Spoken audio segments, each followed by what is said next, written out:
All right, YouTube.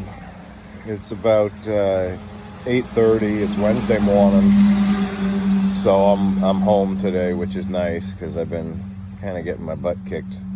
Um, I don't know what happened to it, but I did a video on the hammer that I'm using now, and I explained that I was back to building decks because that's where the guy who owns the construction company and the farm needs me at the moment.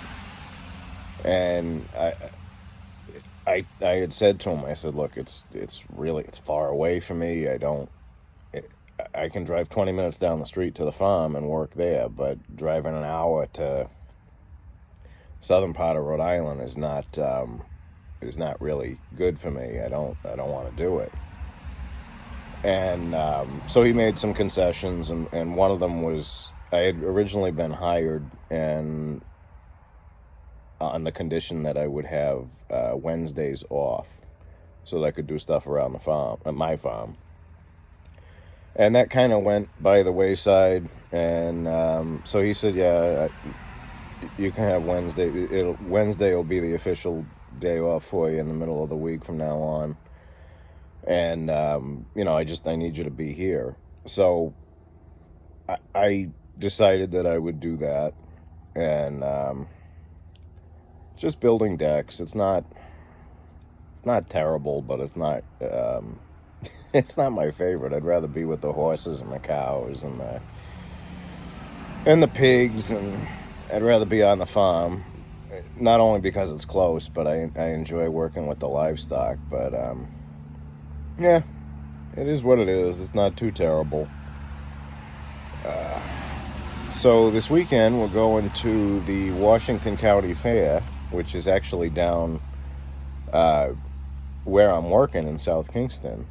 And my plan is I'm going to get a Flemish giant female rabbit, a doe, and I'm going to breed her with my biggest male, which is Goob, in the house. And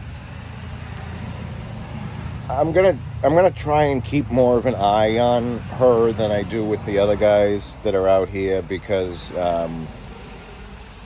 I just want to make sure that she's actually going to nurse and do all that, because I've had a lot of problems with Ruth with that. And Naomi, when she was still around, we actually had to put her down a little while ago. I think she had cancer. Either that or some sort of wasting illness. But she had lost weight, and I couldn't get the weight back on her, and she ended up passing away. I didn't put her down. She passed away. We had to put one of the house rabbits, Stella. We had to put her down, and that was a while ago. I haven't talked about it on here because it really bothered me. She had a stroke, and her back legs were paralyzed, and I gave her a few days to see, like, maybe she just hurt herself and jumping off her little perch. But no, she had a stroke, and I had to put her down. But yeah, no, it's not exactly the most fun things to talk about, but as I say to my family, as I say to my son all the time, this is farming. This is the way it is. You see life and death on a much broader scale than you do in normal life, because you've got livestock, you've got animals that you have to take care of, and sometimes taking care of them means putting them down. Or in the case of what I usually do, it's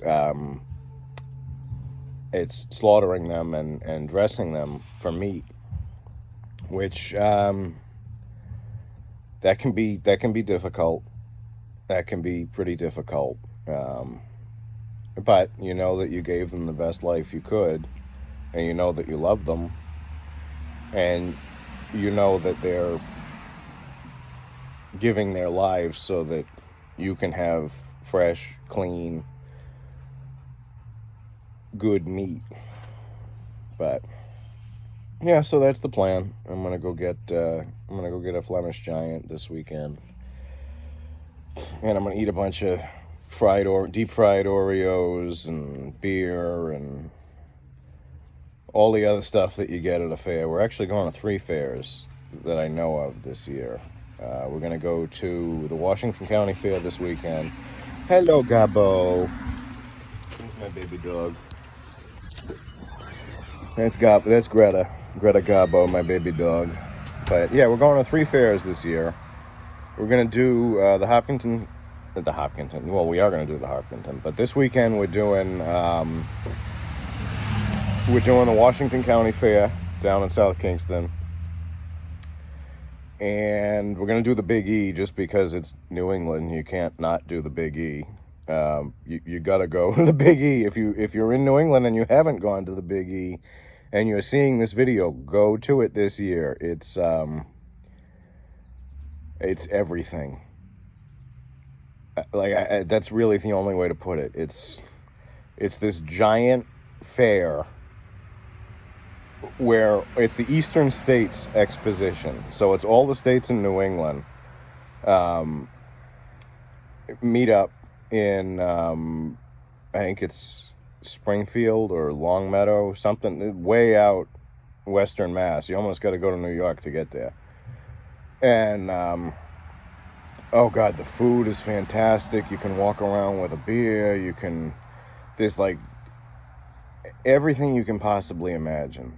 Deep fried food, there's steak and cheese, there's incredible sausage, peppers and onion sandwiches, and there's a place where they sell leather goods there, there's dressage, horse riding competitions, there's rodeo, there's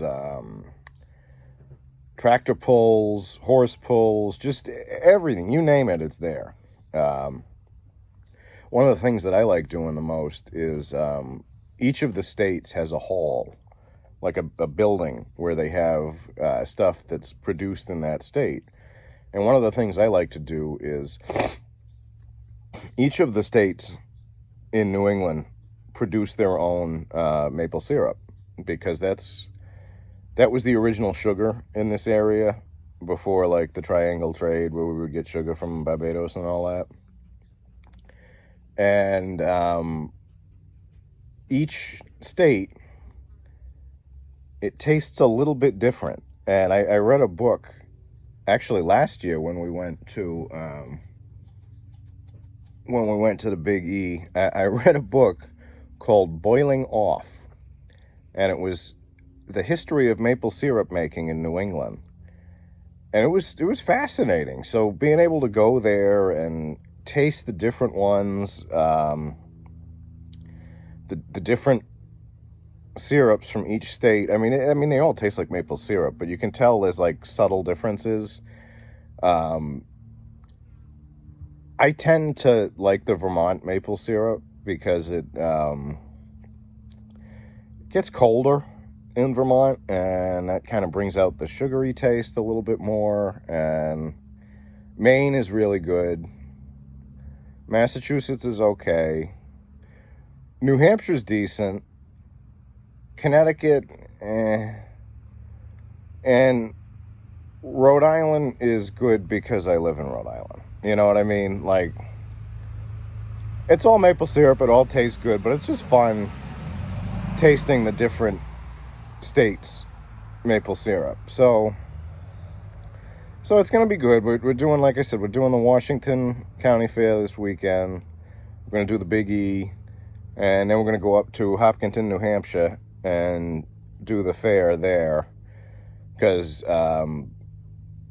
my wife hasn't been to one of those in a very long time, and she misses it. I would love to go out to Brattleboro. Used to have a fair when it was in Guilford where I lived in Vermont, but I'd love to go out to that one again, because they did some cool stuff. They did like an oxen pull and that kind of stuff, and it was just really, really interesting, really fun. walking around. It was just nice. County fairs are nice. It's a New England tradition. It's a great way to spend a weekend. It's a great way to eat food and just really have fun. And it's something that you need in your life. You need something to look forward to. You need something to do. There's a hummingbird buzzing around right now. But it's a good way to spend time. It's a good way to be with your family. It's a good way to just relax. And I'm looking forward to it. It's going to be fun. It's been a long couple of weeks now that I got moved back to building the decks. That's a lot of driving, which like I said, it is what it is. It's not bad building the decks. It's just, I don't like the driving. I don't like having 2 hours added onto my day. When I was just driving down the street, taking care of horses and cows and pigs and everything else, driving a tractor around, just really enjoying the time being alone like that. Because you're kind of your own boss at the farm when you're out in the field building decks. It's a little different. It's loud. That's what I'm so amazed at. It's so loud there. It's a housing development for the rich and the old and rich. It's right on a golf course, and they're building houses from the foundation, like forming the foundation all the way up to framing and everything, just right there next to you. So all day long you hear saws and grinders and backup alarms on heavy equipment, and I didn't realize how loud it was until I woke up this morning. And I didn't have to go anywhere. I just laid there in bed for a half hour. I did my Bible study, and it's like, it's silent here. It's silent. And I had forgotten how quiet it is where I live. And it's just so beautiful and peaceful, not hearing all that loud noise. We got cars that go by, and we have motorcycles that'll go by, but by and large, it's quiet here, which is what I really like. It's just, it's really interesting to live this way, to have a calm life. I grew up in a suburban to urban area, and it was just, you'd hear sirens all the time. You'd hear people yelling and fighting with each other and laughing, and it was just, everybody was right on top of each other. And it's not like that here. When I lived in Vermont, it was really, really quiet. And when I moved back after my first marriage ended, and I moved back to Warwick, Rhode Island, which is where I grew up, I was just amazed at how loud it was, how busy everything was, and how just wasn't comfortable. I didn't like it there. And then I ended up here through a story that I've told on this channel before about how my landlord basically sold the house out from under us, and then we ended up in this house because it was the last place we could go. It was the only place we could go, and God brought us here. And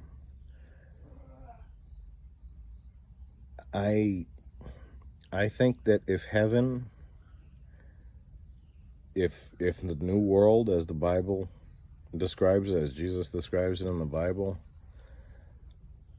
I think that it would be like this. I do.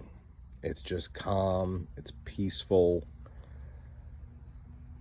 I've seen deer multiple times this week. I mean, I drive 5 minutes down the road and there's a massive cattle farm. It's just, to me, this place is heaven. And going to work in a housing development, especially a housing development that's being built, really drives home the point that this is where I belong and this is where I'm very happy. So, I guess I've rambled enough.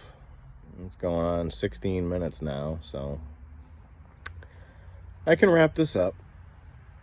But, yeah, just gonna get some stuff done today, just kind of relax, take care of things around here, and let my back rest a little bit because my back is bothering me. But yeah, I hope wherever you are, you're comfortable and that God is with you. Thank you.